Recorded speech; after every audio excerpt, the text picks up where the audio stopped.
Akıl Bokbatı kanalında size hoş geldik.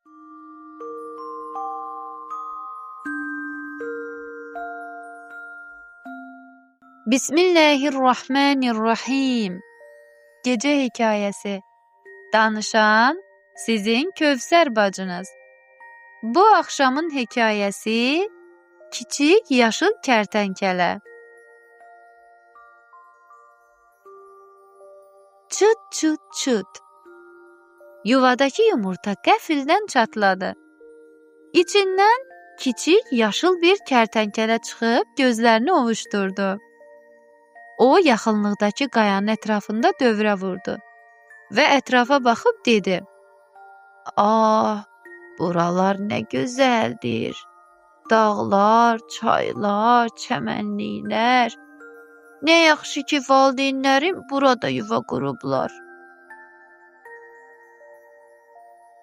Bu zaman bir göyərçin uçaraq gəlib kərtənkələnin yanında oturdu.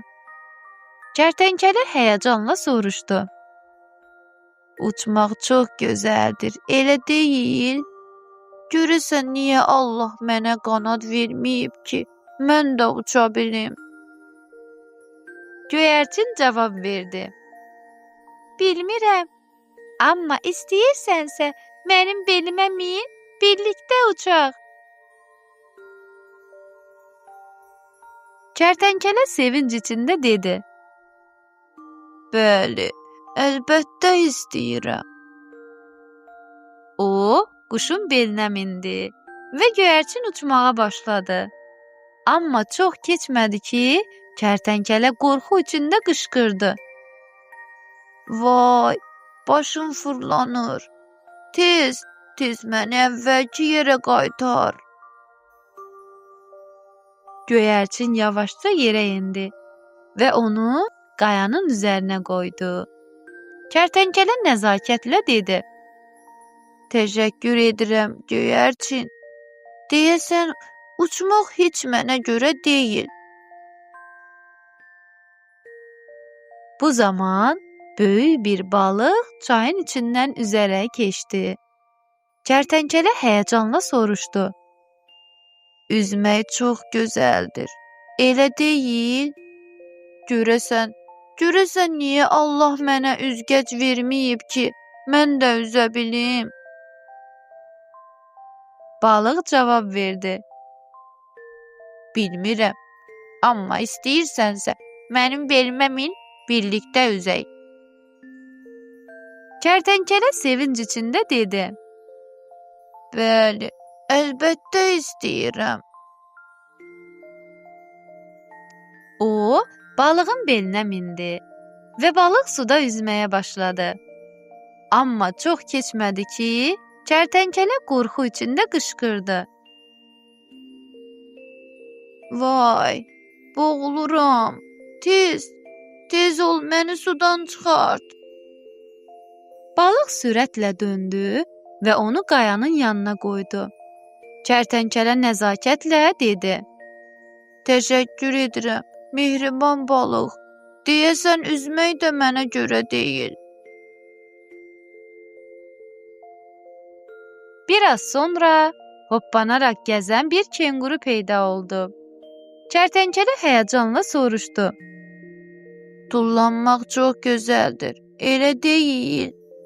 Görəsən niyə Allah mənə güclü ayaqlar verməyib ki, mən də tullana bilim?" Kenguru cavab verdi: "Bilmirəm, amma istəyirsənsə cibimə gir və mənimlə tullan." Kərtənkələ sevinc içində dedi: "Bəli, əlbəttə istəyirəm." Kenguru onu cibinə qoydu və tullanmağa başladı. Amma çox keçmədi ki, kərtənkələ qorxu içində qışqırdı: "Vay, ürəyim bulanır. Tez məni yerə qoy." Kenguru dərhal geri qayıtdı və onu qayanın üzərinə qoydu. Kərtənkələ nəzakətlə dedi: "Təşəkkür edirəm, xanım kenguru. Deyəsən tullanmaq da mənə görə deyil." Kərtənkələ dovşanla qaçdı, dələ ilə ağaca dırmaşdı, meymunla budaqdan budağa tullandı. Amma hər dəfə tez yorulub öz qayasına qayıdırdı. Meşənin heyvanları onun ətrafına toplandı. Hamı təəccüblə ona baxırdı.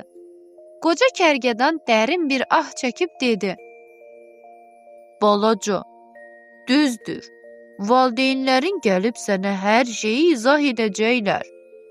Amma mən də demək istəyirəm ki, çalış hər zaman özündə olan bacarıqlara şükür et.